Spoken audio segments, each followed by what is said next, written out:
नमस्कार, आप देख रहे हैं एनएमएफ न्यूज। आपके साथ मैं हूं नमिता चौधरी। योगी जी को ठोक दो, केशव प्रसाद मौर्य को इशारा दिया है। किसने दिया है, रणदीप सुरजेवाला ये बात नहीं जानते, लेकिन हां, योगी जी को ठोकने का इशारा मिला है ये रणदीप सुरजेवाला को पता है।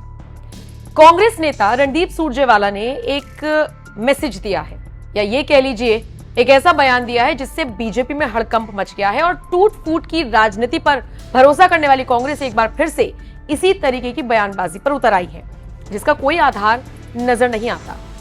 कांग्रेस नेता रणदीप सुरजेवाला लगातार मीडिया के सामने आकर अलग अलग मुद्दों पर बात कर रही हैं, फिर चाहे अग्निवीर योजना को लेकर सवाल उठाना हो। जरा सुन लीजिए अग्निवीर योजना को लेकर रणदीप सुरजेवाला ने क्या कहा। प्रधानमंत्री जी एक बार फिर देश को गुमराह भी कर रहे हैं और देश के युवाओं को अंधकार में धकेलने का एक कुत्सित प्रयास कर रहे हैं। क्या अग्निपथ की भर्ती और रेगुलर फौज की भर्ती की उम्र अलग अलग है? वहां भी आप 18 साल से 21 साल के बीच में जाते हैं, यहां भी उसी उम्र में जाते हैं। क्या 14 साल में अग्निपथ की भर्ती होगी? किसको बेवकूफ बना रहे हैं? एक बार फिर देश के प्रधानमंत्री देश के युवाओं को, देश की फौज को, देश की सेना को, देश के सशस्त्र बलों को, देश की पैरामिलिट्री फोर्सेस को बेवकूफ बनाने का प्रयास कर रहे हैं। तो वही जब बात आई यूपी में सियासी उठापटक को लेकर, तो फिर ऐसे में रणदीप सुरजेवाला कहां चुप रहने वाले थे। रणदीप सुरजेवाला का एक बयान सामने आता है जिसमें वो कहते हैं केशव प्रसाद मौर्य को दिल्ली बुलाकर ये इशारा दिया गया कि योगी जी को ठोक दो। अब मुझे नहीं पता कि दिल्ली में कौन इशारा कर रहा है, प्रधानमंत्री नरेंद्र मोदी या गृह मंत्री अमित शाह या जेपी नड्डा कर रहे हैं, ये तो वही जाने, वो उनका घर है।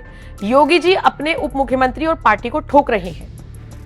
रणदीप सुरजेवाला ने आगे कहा, अब लगता है बीजेपी में आपसी बुलडोजर वॉर चल रहा है। यूपी की सरकार अब लोगों के हितों पर बुलडोजर चला रही है, ये हम कभी स्वीकार नहीं करेंगे। लोगों के लिए बस इंडिया गठबंधन है, चाहे वो समाजवादी पार्टी हो, कांग्रेस हो, हम मिलकर काम करेंगे। निश्चित तौर पर रणदीप सुरजेवाला का यह बयान आना ही था। सिर्फ रणदीप सुरजेवाला ही क्यों, कांग्रेस के कई ऐसे नेता हैं, आम आदमी पार्टी के कई ऐसे नेता हैं जो यूपी के इस माहौल को लेकर अलग अलग तरीके से तंज कस रही हैं।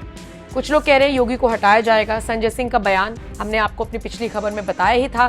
संजय सिंह भी अरविंद केजरीवाल के बयान का हवाला देकर कह रहे हैं कि अगर इन खबरों में सच्चाई नहीं है तो नरेंद्र मोदी आगे आकर इन खबरों का खंडन क्यों नहीं कर रही हैं।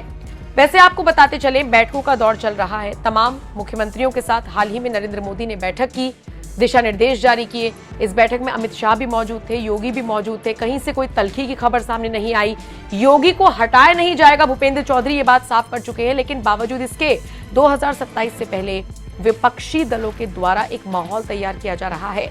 आपको याद होगा, इन लोकसभा चुनावों में संविधान खतरे में है, संविधान को बदल दिया जाएगा, इस तरीके की मुहिम शुरू की गई थी विपक्षी दलों के नेताओं की तरफ से। इसका ऐसा प्रचार हुआ, सोशल मीडिया पर इसको लेकर इस तरीके से बातें फैलाई गई कि लोगों ने इसे सच मान लिया। इसका नतीजा क्या हुआ, बीजेपी खतरे में आ गई।